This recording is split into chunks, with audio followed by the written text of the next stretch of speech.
Cette émission est conçue et réalisée par des membres de la communauté avec l'aide de Cogeco TV.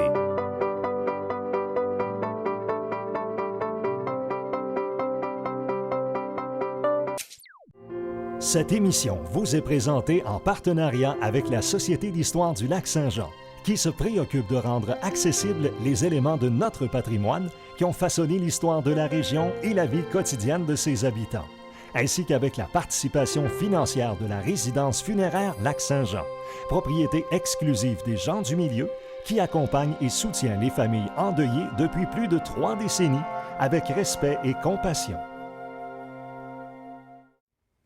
Ici Mélissa Raté, bienvenue à nos bâtisseurs. Notre invité est un artiste engagé, un fidèle complice et un précurseur dans l'art. Pendant 35 ans, il a formé un duo d'artistes avec Jocelyn Maltais. Ensemble, ils ont fondé Langage Plus, participé à des projets un peu fous et démontré que l'art pouvait s'intégrer dans la communauté. Aujourd'hui, Alain Laroche.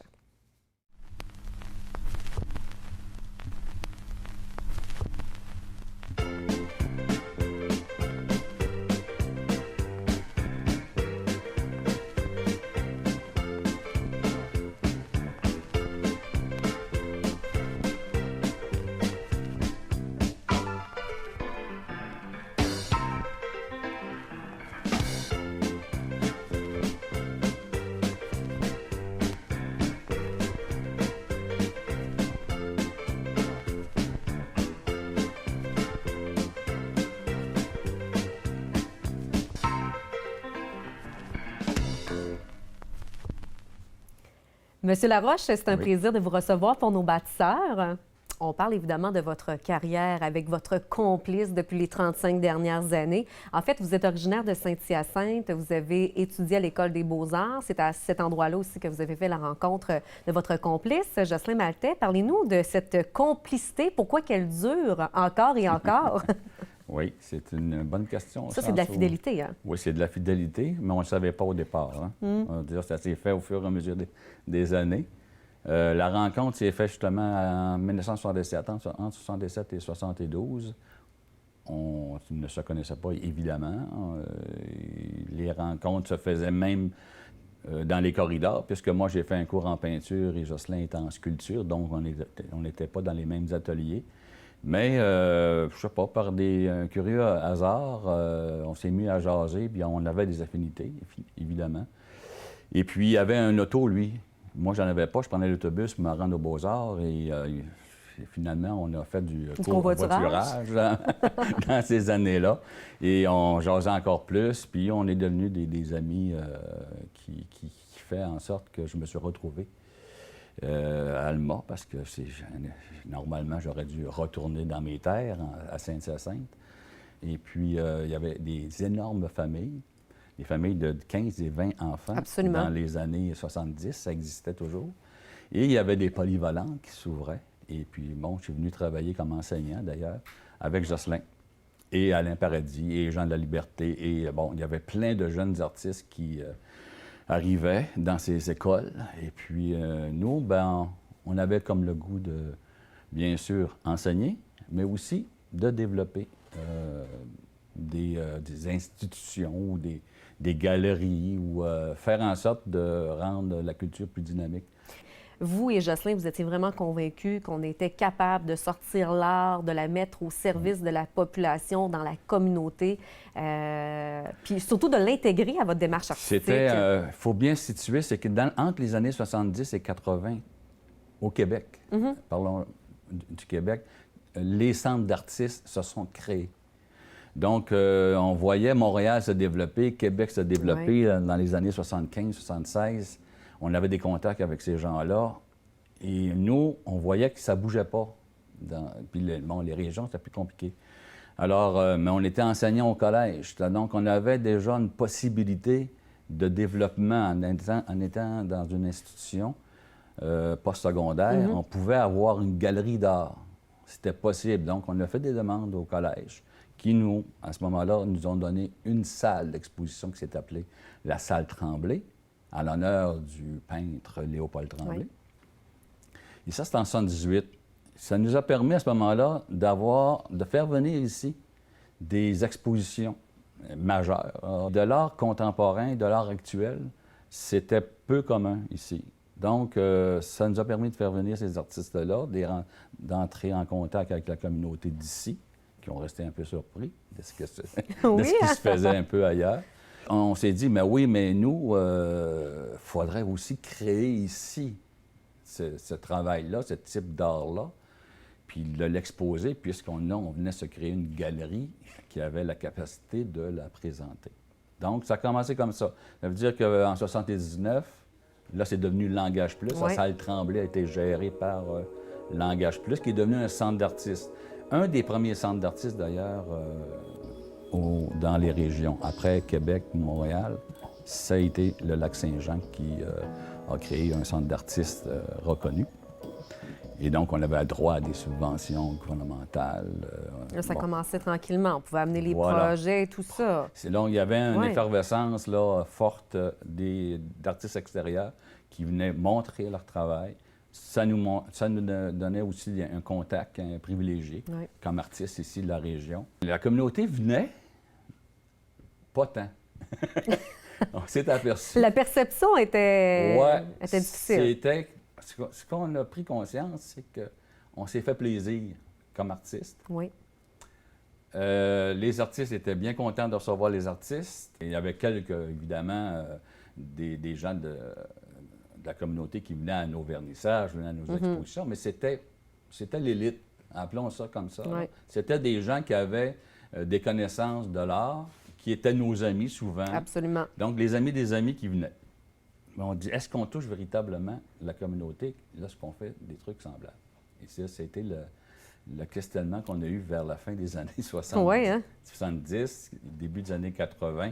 On s'est dit, on peut-tu faire de l'art pour faire en sorte que les gens soient vraiment partie prenante de nos activités?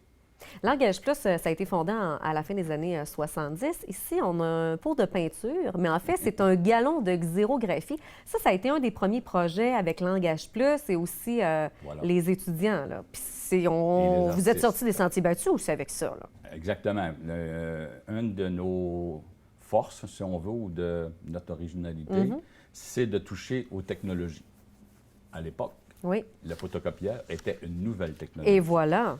Tout nouveau, tout beau, on l'utilise. Oui, on l'utilisait dans les institutions pour faire, évidemment, des photocopies de notre travail comme enseignants. Oui. Et nous, comme artistes, on était curieux d'utiliser ces nouvelles technologies. Dans le fond, ça a toujours été, hein? Je veux dire, c'est pas nouveau, ça, que les artistes s'approprient des technologies. La peinture à l'huile, lorsqu'elle est née au 15e siècle, les artistes se sont emparés de cette nouvelle technologie, peinture à l'huile, parce qu'avant, c'était la tempéra, la peinture à l'eau. Puis la même chose pour le début du 20e siècle avec les impressionnistes. C'est la première fois qu'on avait de la couleur dans des tubes, donc on pouvait aller à l'extérieur. Là, on avait une nouvelle technologie qui photocopiait facilement, en noir et blanc à l'époque, des images. Mais on ne s'arrête pas là. Il ne s'agit pas de faire un dessin et de le photocopier. Nous, on s'est dit, l'appareil a sûrement d'autres possibilités. Et on s'est mis à trafiquer le photocopieur. L'idée du galon de xérographie, c'est que le Collège John Moore fêtait son 10e anniversaire en 1980. Oui. Ils nous ont demandé, est-ce que vous pourriez faire un projet qui ferait en sorte qu'on aurait un objet qu'on pourrait donner aux visiteurs lors de ce 10e anniversaire? Il y a 145 gallons de xérographie qui ont été réalisés. Là. 145 gallons de xérographie, donc une trentaine d'artistes qui ont participé. De partout. Nos étudiants aussi ont participé à l'élaboration de ces images qui ont été introduites dans notre galon. Donc, c'était en fait un objet un peu novateur en soi. Comme art, c'était tout à fait nouveau. Il n'y avait pas beaucoup d'artistes qui utilisaient le photocopieur comme outil. Puis, ça a donné quand même des résultats surprenants, intéressants. Ce qui fait que nous, ça nous a permis aussi d'explorer le médium puis de dire jusqu'où on pourrait se rendre avec cet outil-là. Et justement, le photocopieur a permis un autre projet avec une rue à refaire. Voilà. 1981, donc, c'était quand même assez original, ça aussi, là. C'était la technologie nous a permis le questionnement qu'on avait tantôt. Comment faire pour rentrer en contact avec la communauté?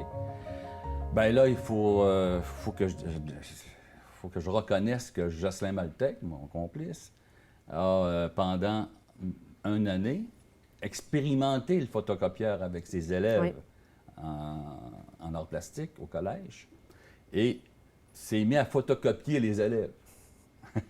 C'est original. C'est l'original. On passait les élèves sur le photocopieur. Puis là, on a dit, oui, mais là, c'est compliqué. Mais il faudrait peut-être créer une espèce de plateau, un verre de 8 pieds par 4 pieds sur un traîneau, de sorte qu'on puisse déplacer ce traîneau avec un photocopieur en dessous et puis vérifier si la focale est bonne. Oui. Donc, il y a eu toutes sortes d'ajustements pendant cette année-là. Puis on pouvait photocopier en 7 étapes, des photocopies de 11-17, ça en prenait 7 ou 8 pour réussir à faire notre personnage.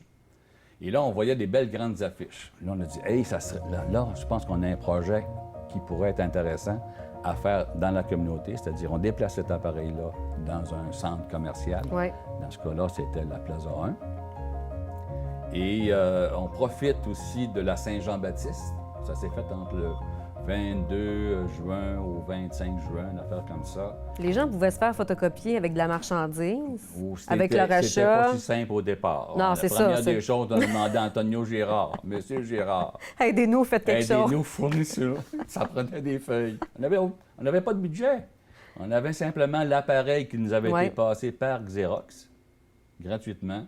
On avait réussi à faire fabriquer notre truc par le Collège d'Alma, qui nous a aidés. Ensuite, il n'y avait pas de feuilles. Donc, Antonio et Gérard nous a dit, ben, je vous subventionne, je vous fournis autant de feuilles que vous voulez. OK, merci, Antonio. Ensuite, on s'est mis à photocopier. On a demandé la permission d'être installé là, à la Plaza 1. Au départ, c'était simplement de photocopier des gens, puis on les accrochait au mur, tranquillement. Mais on s'est vite aperçu que les gens étaient intéressés. Ils ont dit, oui, mais c'est quoi cette histoire-là? Puis c'est le fun. Puis là, c'est surtout les enfants qu'on photocopiait au départ. Les parents disaient, photocophie, moi. Parce qu'on faisait une photocopie accrochée au mur, une photocopie pour le parent qui partait avec. Oui. Donc, il y avait une, Ça il y reste avait un une beau motivation. souvenir. Ben oui. Puis après ça, ben on a dit, ça serait le fun qu'on puisse accrocher ça dans les vitrines. C'est qu'il n'a pas été évident au départ, mais les marchands disaient, mais non, si tu commences à placarder mes vitrines de tes affiches, et on ne verra plus mes produits. Donc là, c'était là l'importance de se faire photographier avec le produit du marchand. Voilà, on a dit aux marchands, on amène vos clients avec la marchandise.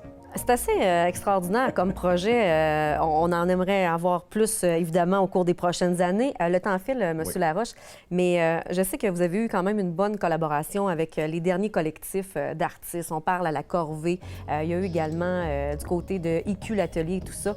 Le legs pour ces jeunes-là, la relève. En fait, c'est ça. 30 secondes. Pendant les 35 années qu'on a travaillé à partir de 1980, bon, avec les technologies, avec la communauté, puis là, notre chant, on est parti d'Alma, mais tranquillement, on a pris la région complète. C'est bien sûr qu'on a développé des stratégies, des façons de faire, ce qu'on appelle, nous, des actions performatives. Il n'existait pas ce langage-là dans les années 80. Aujourd'hui, on a construit un langage, une façon de faire, des stratégies d'intervention. Et c'est bien sûr les jeunes comme IQ l'Atelier, avec la Corvée, toute cette génération-là ont été en contact avec notre façon de faire. Et eux développent aussi de nouvelles façons, là. Parce que là, ça déborde vers le théâtre, ça déborde vers la danse, vers la photographie. Et je pense qu'on va avoir des très belles choses dans l'avenir. Absolument. Pendant 35 ans, vous avez été inspirant pour ces jeunes-là. Donc, une belle relève qui s'en vient. Monsieur Laroche, merci. C'est toujours un plaisir de vous rencontrer. Bien, merci beaucoup. Merci.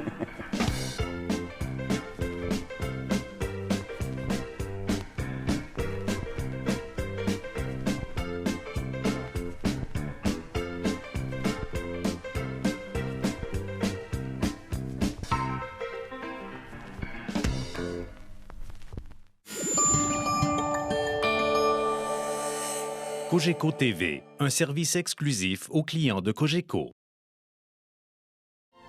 Télé-Cogeco remercie la Société d'histoire du Lac-Saint-Jean qui a assuré la recherche de la série Nos bâtisseurs. De même que la résidence funéraire Lac-Saint-Jean pour sa contribution financière.